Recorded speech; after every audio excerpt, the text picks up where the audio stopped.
প্রেম করো না কখনো? এত সুন্দর তুমি, মানে কখনো প্রেম? আই এম নট ইনটু ইট।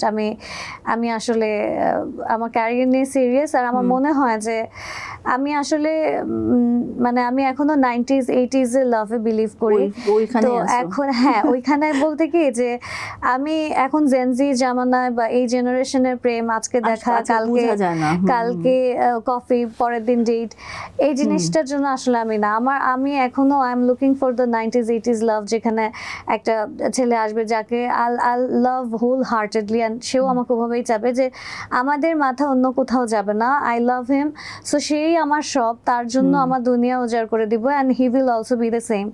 ও আমার জন্য চিন্তা করবে যে এই আমার প্রিন্সেস রানী, তার জন্য আমার দুনিয়া করে দিব। সো ওই রকম মানুষ পেলে আমি করব, বাট এখন আপাতত আমি দেখি না এরকম কেউ আছে। ওকে, মানে এখন তুমি একদম সিঙ্গেল? একদম 100%। একটা ভিডিও আসছিল আমার যে এক্সট্রিমলি সিঙ্গেল, আমাকে এখন মেসেজ পাঠায়